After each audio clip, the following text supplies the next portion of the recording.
Listen, you must listen to me, and then when I ask you, you stop. Stop. Security.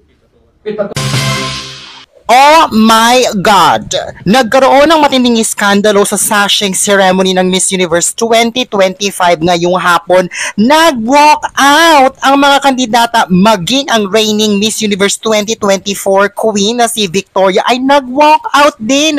Naglabas kasi ng galit sina What Itara Grisel laban sa grupo nila Raul Rocha at Ronald Day at Miss Universe organization dahil sa umano'y panloloko daw sa kanya. And Mexico give the contract to Singapore Legacy. So yesterday, that organization and Mr. Lu post is not the right. I will go to the action by our RICO immediately. I am a businessman. I have a lot of money. I have a lot of business. Yes or yes, no or no. The RICO contract is international RICO. So, I got a lot of message. Some of you very feel not comfortable or feel afraid of Miss Universe organization. So, you don't want to come in to enjoy, vote, like and share, to have special dinner with Victoria in Phuket. Because of you listen and you read some announcement, so make you understand, maybe you keep quiet, don't do it better because of maybe your score is gone, or maybe you want to win, so that's why you keep quiet. But at this moment, I think it's not good for you.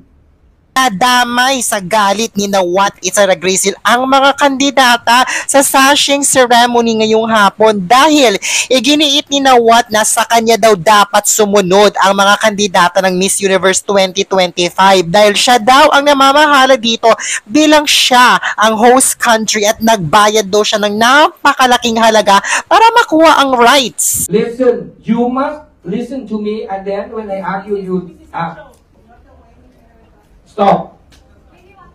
Stop. Security.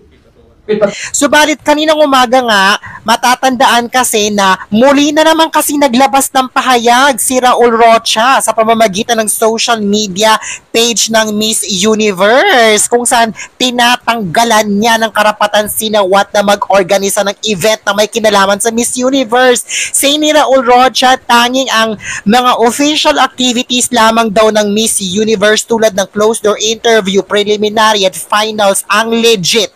Okay? Dahil dito naglabas ng galit sina What laban sa organization sa sashing ceremony ng Miss Universe 2025 candidates kanina. Subalit sa kasamang palad, hindi na nga napigilan ni na What Itara Grisel ang kanyang emosyon kaya nadamay ang mga kandidata dahil may iilan daw na hindi daw sumusunod sa kanyang mga instructions bilang siya daw ang organizer nito. Mas ikinabwisit daw ni na What na habang nagsasalita siya ay may mga kandidatang hindi nakikinig sa kanya at tumatayo-tayo pa at nagchichismisan. Kaya nadamay ang mga ito sa kanyang galit. She stand and she talk by herself. As a woman, we have respect. They need to have respect for us. I'm here representing a country, and it's not my fault that you have problems with my organization. No. Listen. You must listen to me, and then when I ask you, you This is the wrong.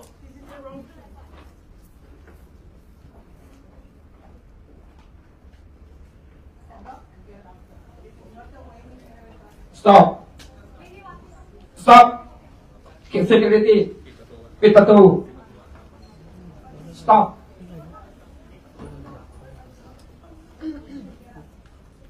Balit pumalag ang mga kandidata. Say nila, wag daw silang idadamay ni na What at babastusin dahil sa galit niya sa organization.